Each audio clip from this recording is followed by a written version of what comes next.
Hello, আমি Aryan.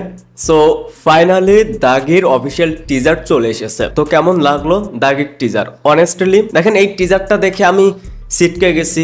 Extraordinary লেভেলের কিছু হয়েছে সেটা বলতে পারবো না, বা টিজারটা অতি জঘন্য হয়েছে, খুবই খারাপ হয়েছে সেটাও বলতে পারবো না। এটা একটা ডিসেন্ট টিজার। টিজারের শুরুতেই আমরা আফরান নিশোর ভয়েস ওভারে কিছু শুনতে পাই। এই ফিল্মে তার ক্যারেক্টার নেম হতে যাচ্ছে নিশান। এই নিশান ক্যারেক্টারটার সাথে এমন কিছু করে ফেলে বা তার সাথে এমন কিছু ঘটে যায় যেটার কারণে তাকে আমরা কারাগারে দেখতে পাচ্ছি। ইভেন টিজারের যতগুলো সিন রয়েছে, যতগুলো সিকোয়েন্স রয়েছে আফরান নিশোর, বেশিরভাগ সিনগুলোই কিন্তু জেলখানা। টিজারের যতটুকু ডিউরেশন তারা এর ভিতর যা যা দেখিয়েছে, এখানে একটা ভালো দিক রয়েছে, সেটা হচ্ছে তারা গল্পটা রিভিল করেনি। আই মিন, কেন নিশান ক্যারেক্টারটা কারাগারে, তার সাথে কি ঘটেছে, যেহেতু এখানে আমরা নায়িকা হিসেবে দুজনকে দেখতে পাচ্ছি, এটার মেইন গল্পটা কি নিয়ে হতে যাচ্ছে সেটা কিন্তু রিভিল করা নেই। এখন এই টিজারটা, আই মিন দাগির টিজার কি প্রমিস করছে আমাদের? প্রথমত, এটা টোটালি হতে যাচ্ছে একটা গল্প নির্ভর সিনেমা। এটা আমি আমার গতকালের একটা ভিডিওতেও বলেছিলাম যে দাগির হবে পুরোপুরি একটা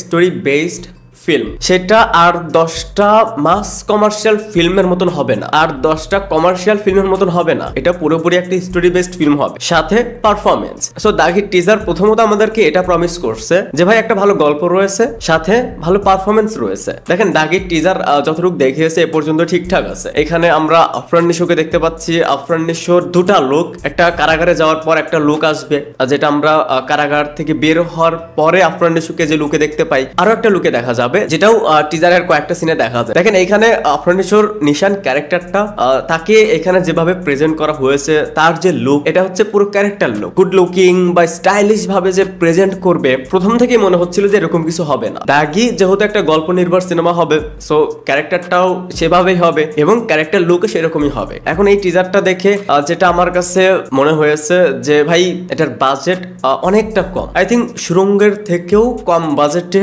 নির্মিত হয়েছে দাগির টিজার। আমরা যে প্রোডাকশন ভ্যালুটা দেখতে পাচ্ছি, আমরা যে এটার কালার গ্রেডিং, এটার সিনেমাটোগ্রাফি, এটার আর্টিস্ট, সব মিলিয়ে এটা একটা মিড বাজেটের সিনেমা। যদিও এটা এই ফিল্মের ডিরেক্টর শিয়াব শাহিন সে নিজেও ক্লিয়ার করেই দিয়েছে যে দাগি একটা ছোট বাজেটের সিনেমা। সো এটা যে মিড বাজেটের একটা সিনেমা, বাজেট কম, যার কারণে এটার প্রোডাকশন দেখতেও কিন্তু একটু চিপ লাগছে। এটা আপনি মানেন আর না মানেন। এছাড়া এটার যে বিজিএম, এটা আমার কাছে এভারেজই লেগেছে।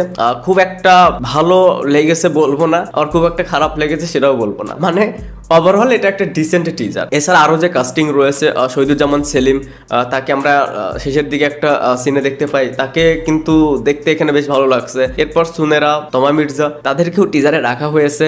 ওভারঅল এটা একটা ডিসেন্ট টিজার। এই ছিল দাগির টিজার নিয়ে আমার ওপিনিয়ন। আপনাদের কাছে কেমন লেগেছে সেটা অবশ্যই কমেন্টস জানাতে পারেন। আর এই চ্যানেলে যদি আপনি নতুন হয়ে থাকেন তাহলে প্লিজ সাবস্ক্রাইব। বাই।